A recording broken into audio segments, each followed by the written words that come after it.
Hey everybody, this is Chris Merritt, the Utah State Historic Preservation Officer, up here in beautiful Little Cottonwood Canyon on a history hike. 2024 marks the 160th anniversary of silver strikes here at Little Cottonwood Canyon and Alta.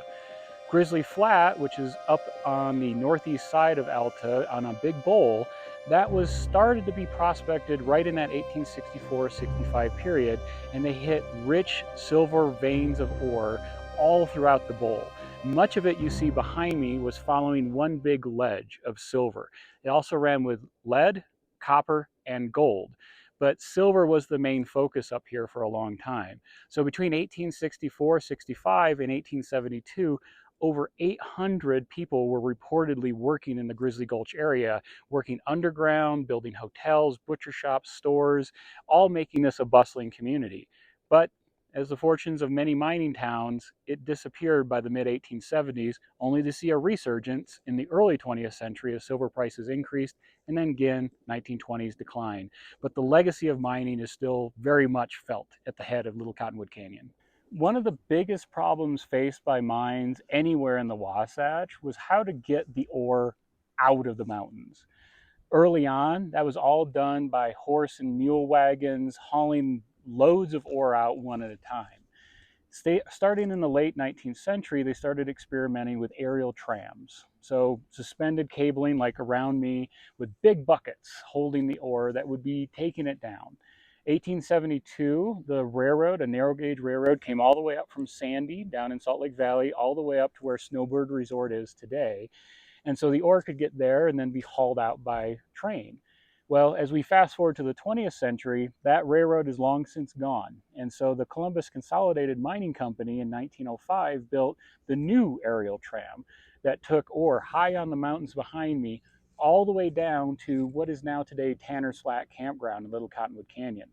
And this revolutionized getting the ore out. Otherwise, it would have perhaps been economically unfeasible to get all this ore out.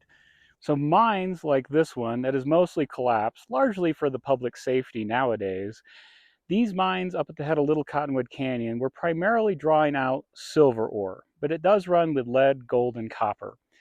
Over a 40-year period, from about 1865 until the mid-1920s, over 11 million fine ounces of silver were recovered from the Alta and Little Cottonwood mining district.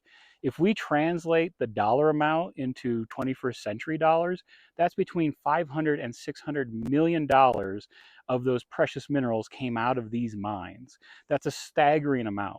Unfortunately, most of the folks living up here mining didn't see all that money. That was the big mining corporations. But this is what made Little Cottonwood, Alta, and Grizzly Flat thrive. All around me are pieces of the past that tell us the lives of those miners who entered this area in the late 1860s all the way up to the 1920s. Artifacts, which are just portable pieces of human history, whether bowls, plates, belt buckles, or even adorable little railroad spikes, all tell us something about the lives of those workers that mined silver, lead, gold, and copper out of these mines in Little Cottonwood Canyon. All these artifacts tell that story that we don't have in history books. A lot of the miners, we might have names, we might have where they're from, but we don't know about their lives. Did they have families? Did they live here and die here? Did they move to other mining districts?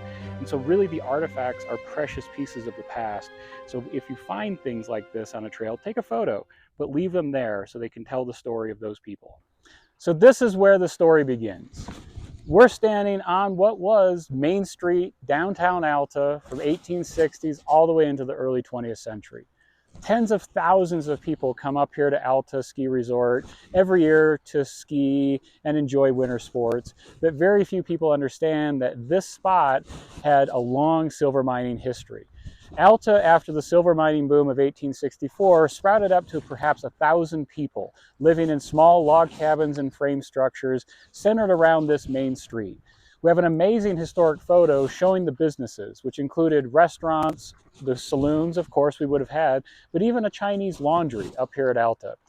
All of these pieces of history are still in the wildflower and grasses around this part of Alta Ski Resort, and we're really lucky to have that history. Part of what we're telling about Grizzly Gulch and Little Cottonwood ghost towns is a little bit of the history we sometimes forget of our Wasatch Mountains and those who came up here looking for gold and silver and maybe sometimes finding it.